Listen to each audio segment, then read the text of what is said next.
बिस्मिल्लाहिर्रहमानिर्रहीम। Dear second year students, आज हम बात करते हैं चैप्टर नंबर 22 में एक्स लिंक्ड डोमिनेंट इनहेरिटेंस पर। तो जैसे हमने बात की थी एक्स लिंक्ड रिसेसिव एलील की जो इनहेरिटेंस है, आज हम बात कर रहे हैं एक्स लिंक्ड डोमिनेंट इनहेरिटेंस। हम देखते हैं कि disease is caused the disease is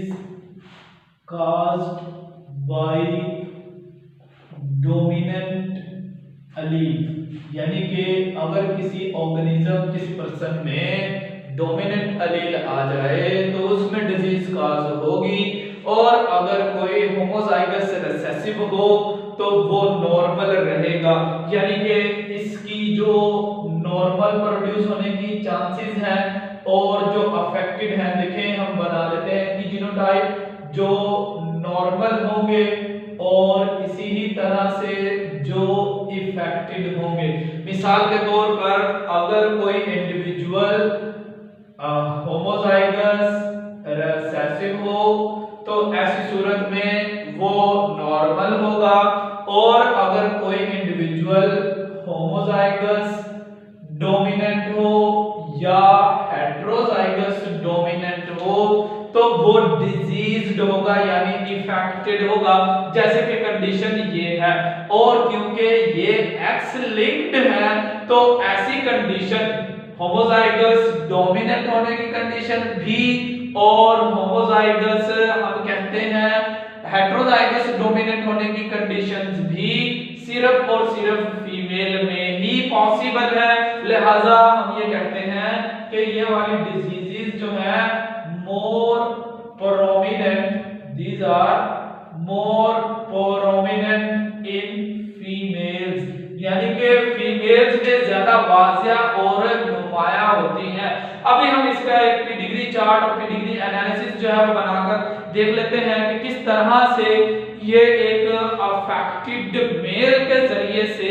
next generation में प्रोजानी में मुंतकिल होती हैं। जैसे मिसाल के तौर पर फॉर एग्जांपल अगर हम बात कर रहे हैं, सपोज किया कि ये एक फीमेल है और ये एक मेल है। हम देखते हैं कि जो मेल है वो डिजीज्ड बना लेते हैं। डिजीज्ड मेल उस सूरत में होगा जब यहाँ पर कैपिटल डी आ जाए। सबसे पहले इसकी हम एग्जांपल देखते हैं कि जो एक्स लिंक्ड डोमिनेंट एलील्स हैं इनमें जो एग्जांपल है इसको हम कहते हैं it is called hypophosphatemic, it is the hypophosphatemic rickets, यानी रिकेट्स की एक डिजीज है, हड्डियों की कमजोर हो जाने से बेंडिंग हो जाने की एक डिजीज है, एक बीमारी है जो ज्यादातर वो कहता है कि फीमेल में प्रोमिनेंट होगी, और वो कहता है हाइपोफॉस्फेटेमिक रिकेट के अंदर जब हम देखते हैं there is no deficiency of the vitamin D and calcium, यानी विटामिन डी और कैल्शियम की डेफिशिएंसी नहीं होती, बल्कि इनमें हम देखते हैं कि जीन्स के आ जाने की वजह से इन पर्सन्स के ब्लड में विटामिन डी को एक प्रोटीन बोन्स में एब्जॉर्ब होने के लिए जो है वो प्रमोशन देती है, उसको एक्टिवेट करती है। वो प्रोटीन एक्चुअल में डिफेक्टिव हो जाने की वजह से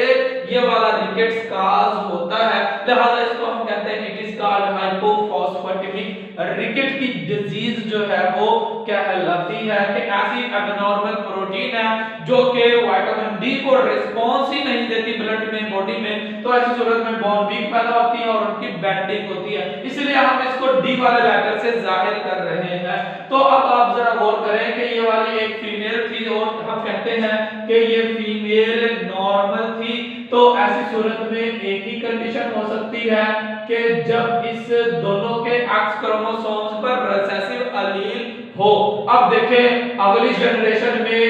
ये किस तरह से अपने एलील्स को ट्रांसफर करेंगी। हम गैमेट्स की पॉसिबिलिटीज चेक कर लेते हैं। हम देखेंगे इसके अंदर जितनी बार भी गैमेट पैदा हो जाए, एक्स का गैमेट पैदा होंगे मेल में आधे स्पर्म वाई वाले, आधे एक्स वाले वाई वाले पर, तो क्योंकि एलील मौजूद ही नहीं होता। और इस तरह से हम देख लेते हैं कि इस एक्स वाई वाले मेल के जो स्पर्म है इनमें से एक डोमिनेंट अलील है और इसी तरह से जो फीमेल में एक्स प्रोड्यूस होंगे ये रिसेसिव एक्स वाले हैं। अब इनकी फर्टिलाइजेशन के चांसेस देख लेते हैं। सपोज किया कि ये वाला एक्स इस वाले एक्स को फर्टिलाइज कर दे तो ऐसी सूरत में अगली जनरेशन में हम देखते हैं फीमेल पैदा होगी और उस फीमेल में आप जरा गौर करें इस फादर की तरफ से एक डोमिनेंट अलील आ रहा है, लिहाजा हम देखते हैं ये वाली फीमेल अफेक्टेड हो जाती है। जबकि मेल में तो हेटेरोजाइगस डोमिनेंट होने की कंडीशन ही नहीं पैदा हो सकती क्योंकि उसमें एक क्रोमोसोम वाई है। अब जरा गौर करें, आप सपोज किया कि अगर जो है ये वाला स्पर्म एक्स वाला स्पर्म इस वाई वाले एक्स वाला एग इस वाई वाले स्पर्म से फर्टिलाइज करे तो अगली जनरेशन में हम देखते हैं कि एक्स क्रोमोसोम पर जो मेल में आएगा ये मेल में से वाई वाला स्पर्म आया, यहां पर स्मॉल डी आएगा, लिहाजा रिसेसिव एलील होने की वजह से मेल में देखिए ये फर्स्ट जनरेशन में जाहिर नहीं हुआ, लिहाजा हम इसको कहते हैं इट इज द नॉर्मल। और इसी ही तरह से अगली जनरेशन में अगर ये फीमेल एक नॉर्मल मेल से इसकी मैरिज लाइन आगे चले तो यही इंडिविजुअल बनेंगे। हम इसका क्रॉस बना लेते हैं। अब देखें इसके अंदर जो एक्स की पॉसिबिलिटीज हैं वो दो हैं और इसी ही तरह से मेल्स में दो तरह के स्पर्म प्रोड्यूस होते हैं, एक जिनको हम नाम देते हैं these are of X type and दो स्पर्म उनमें वाई टाइप के पैदा होंगे। अब देखिए मेल में ये जो स्पर्म प्रोड्यूस होगा it is the recessive allele और जबकि फीमेल में एक एक्स एक एग ऐसा पैदा होगा जो डोमिनेंट एलील वाला है और एक एक्स ऐसा पैदा होगा जो रिसेसिव एलील वाला है। लिहाजा हम देखेंगे कि इस मदर के जरिए से नेक्स्ट जनरेशन में सपोज किया ये वाला एक्स वाला स्पर्म इस वाले एक्स वाले एग को फर्टिलाइज कर दे तो अगली जनरेशन में देखें आप ये एक फीमेल प्रोड्यूस होगी डोमिनेंट एलील के आ जाने की वजह से हम देखते हैं ये अफेक्टेड है। और इसी तरह से हम देखते हैं कि ये भी तो पॉसिबिलिटी है कि ये वाला स्पर्म जो है इस वाले